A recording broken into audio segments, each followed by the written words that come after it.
One day, a few years ago, I gave up hope.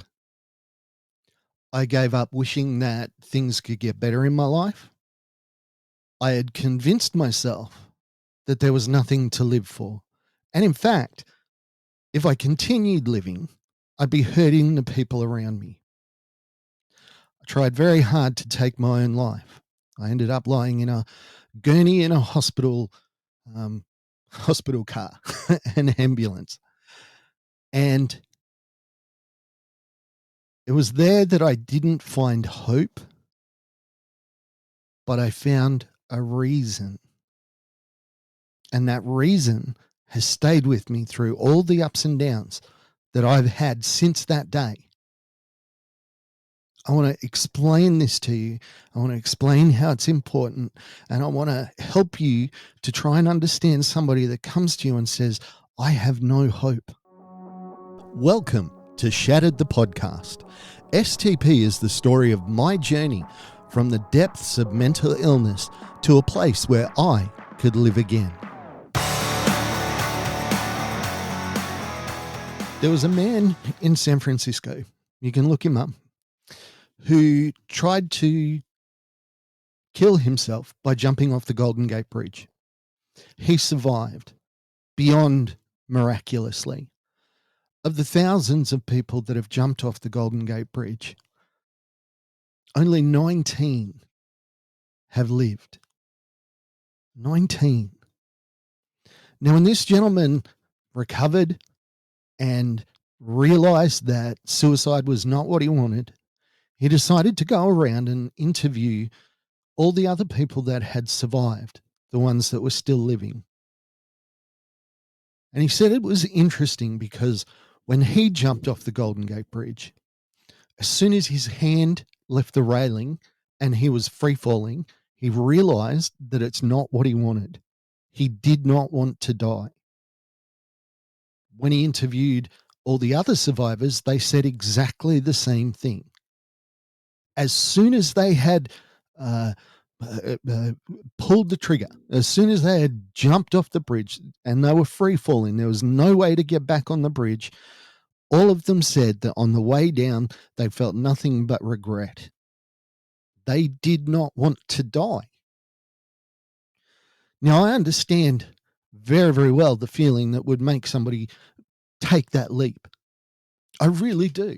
I have been there. I've lived it. I've seen it. The thought that there is nothing to live for, there's nothing good in the world for me or ever will be. In short, there was no hope.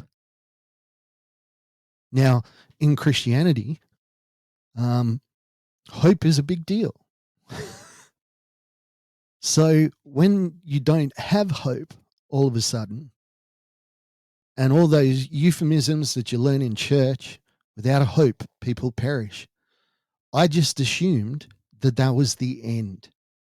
Now, I'm going to tell you what I did and do post feeling that I have no hope. Now, you could look at the things that I'm about to tell you and you could think, well, Mark, you're talking about hope. Maybe. If I am, I'm thinking about it in a completely different way. I don't feel hope anymore. I don't hope for things. I don't have this thought that one day lots of people will listen to this podcast or lots of people will read my book. I have reasons. So I do this podcast and I don't really care if a lot of people listen to it or not. It is a reason for me to keep going. If I can stop one person suffering one iota of the pain that I suffered, then all my time and effort to do this is worth it. Why do I spend hours writing a book? Hundreds of hours. It's not because I hope that one day it'll get published. I mean, that would be nice. But I have no expectation that it ever will. I have no expectation or hope that my life will matter or does matter. but I have reasons to go on. I write a book because hopefully maybe one person will feel better about themselves. When I write, it's cathartic to me. I feel better. I live in a state of post hope, and that can be really hard for people to understand. I nearly brought a room of people to tears when I said the other day that I don't have hope. I hate hope. I hate people talking about it. I hate the concept of it because in my faith, it's the one thing that is most important out of everything. I have a hope in Christ. Without hope, a people perish. Hope is so central to faith and believing that when I got to a point in my own life where I had no hope, I thought that was it.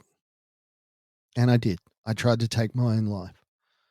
You can check out other podcasts where I tell that story, one particular, my story, where I outline that event. You can check it in the podcast place. It's still up there. I was looking at it yesterday. But how do you live post hope? And what do you say when somebody comes to you and says, I have nothing to live for? I've got nothing to look forward to. I have, in essence, no hope. Now, first off, let's talk about the wording of hope. When you talk about hope, when I say the word hope, it should make your your heart lighter. Hope. Hope. It's such a beautiful concept. My second daughter's middle name is Hope. It's a belief that someday things will be better or more improved or you'll reach your dreams or something good is in the future.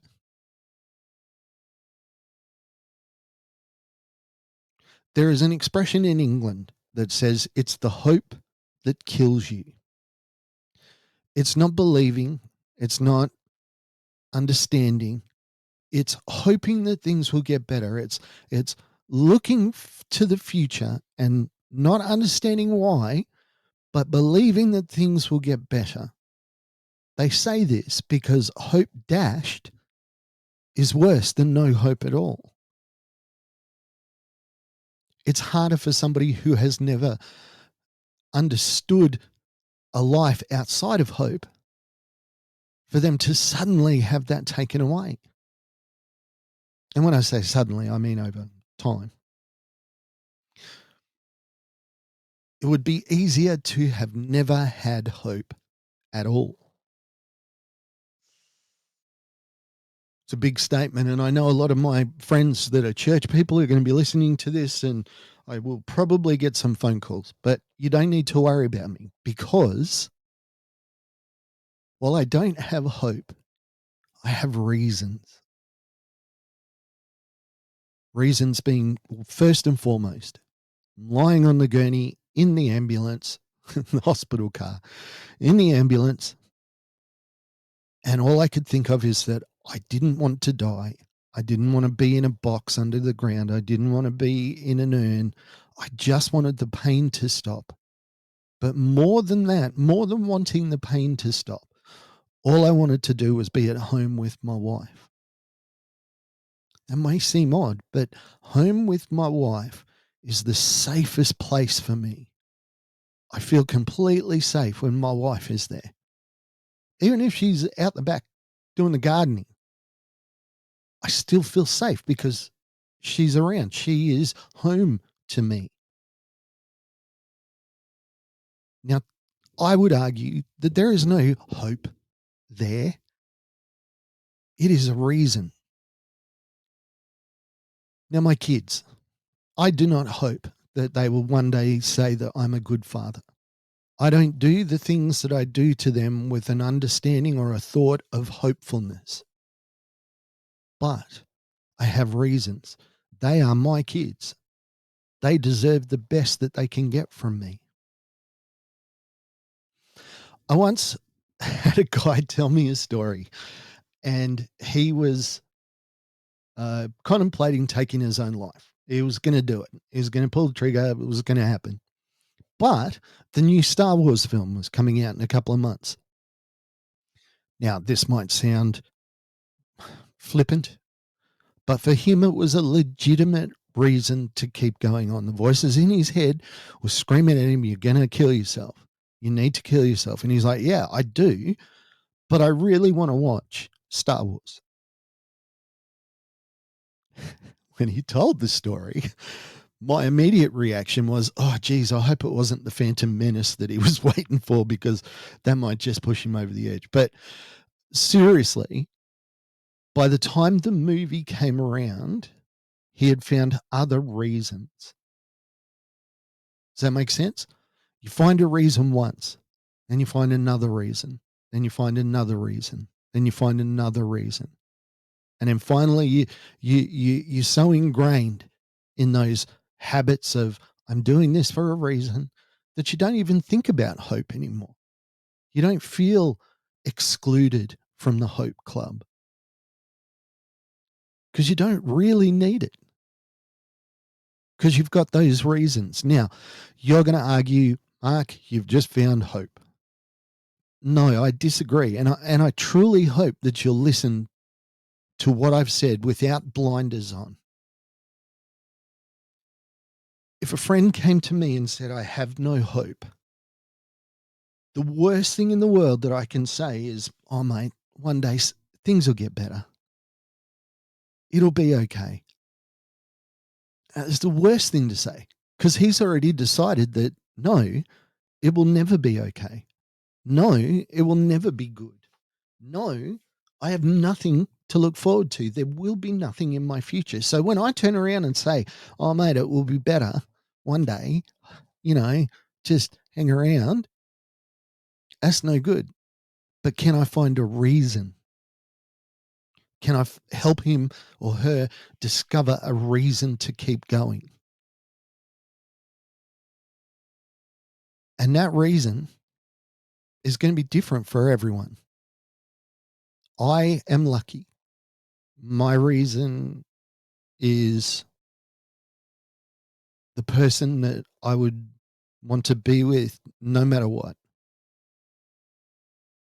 Now, when I was young, I had all these dreams of things that we were going to do, and we were working towards achieving that until I got hurt. Now, I don't think about those things anymore. I just live in the moment knowing that I'm with my reason to stay alive, no matter where we are, no matter where we go. She's there and I'm still here. Now, the thing about that is, when you stop caring about hope, there's a song by a guy called Steve Taylor, and I love this song. I wish I could play it for you, but I can't. It's called, the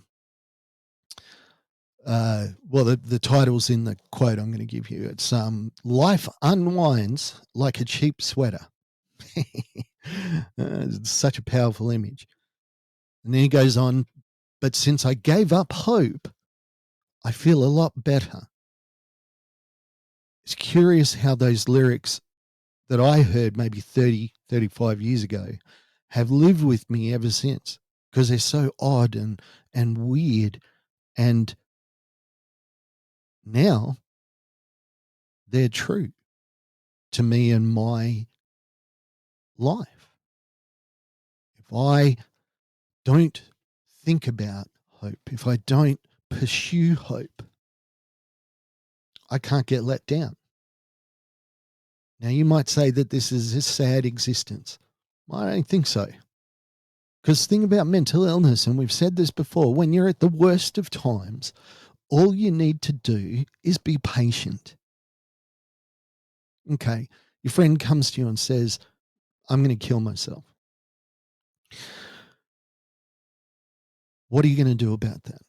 My first thing would be to be with them. Just be there. Don't talk. or you can if they want to. But then I would make a plan to see them the next day. Mate, I want to take you out for breakfast tomorrow because I'm worried, not for you, but for me. I will feel better if I see you in the morning. Okay, I'll see you in the morning. No, I want you to promise me you're going to see me in the morning. Okay, I promise. Now, my friend might still choose to take his life, but maybe I've given him a reason. Some of the reasons that I have used at various times. One is that the kids that suffer in this world the most are the kids that lose a parent who's abusive to them or loses them. I would argue that as soon as a parent abuses a child, they've lost their father, they've now got an abuser. But so I think about, what will my children think? Will my children find my body? How much will it hurt them that they don't have me? What is going to be the consequences for my family, for my mum and my dad, who have given me so much? For my brother who suffers with PTSD, how can I leave him alone to deal with his pain by himself? I've thought about the fact that when you die, you soil yourself. Do I really want to be seen covered in my own feces? Now, some of these reasons are ridiculous, but they've been legitimate for me. Christmas is coming. I want to see my kids open some presents because it makes me happy. Am I hoping that they will have Christmas? No, because I know that Christmas is coming and I know that I'm going to get them presents and I know that it's going to make them smile. Becomes a reason. I've talked about this today because whenever I've spoken about hope on this podcast, I've always gotten a message from somebody saying, you don't understand. There is no hope in the real world. Well, my world is as real as it can get. When I got injured, I didn't get a payout. My wife and I have lived on the poverty line since I was hurt. We've lived paycheck to paycheck. No thought of it changing, no hope of it being different. I've tried to work. I've tried many different things. I don't come from a rich family. I haven't been given hundreds of thousands of dollars by my family. I've not been given tens of thousands. Yes, my parents and my outlaws have helped us at times, the desperate times, but we have lived a hard and real life. Living in a city that the mental health care system is broken, ridiculously broken. When somebody tells you that they don't have hope, that's okay. Don't freak out. Don't, oh, I'm going to lose my friend. Help them discover a reason to stay, even if it's just for another day, because tomorrow it might not be so bad. And in fact, it probably won't. And if not tomorrow, then the next day. Me, a couple of weeks ago, something really heavy happened to us as a family. And I went back to the depths of my suicidality, my suicide ideation, all of that stuff. And I was lying on the floor in the shower, bawling my eyes out. I breathed and I said, just be patient. Don't think about it. Don't spend time considering it. Just be patient. And then, quite literally, by the next week, I felt a lot better. I was able to deal with things. If you give somebody a reason, a legitimate reason, they will stay. And I hope you do too. Hey, I've been Mark. Have a great day. You can get my book online. I think the links are down below. For those listening on audio, I am pointing down, so you'll find that really helpful. Have a great week. I will talk to you next week. Send me a message. If you're struggling with anything I've said, send me a message. More than happy to have a chat to you. Have a good one, guys. Talk to you soon. Oh, I said guys. I hate that. Have a good one. I'll talk to you soon. Hey, thanks for joining us on Shattered the Podcast. I'm Mark. Special thanks to my producer, Meredith Brosnan, and also to Torian, Kevin, and Lorraine. And we can't forget the amazing band Adelaide, who let us use their song as our theme. For more information, check us out on all your socials, STP Shattered the Podcast.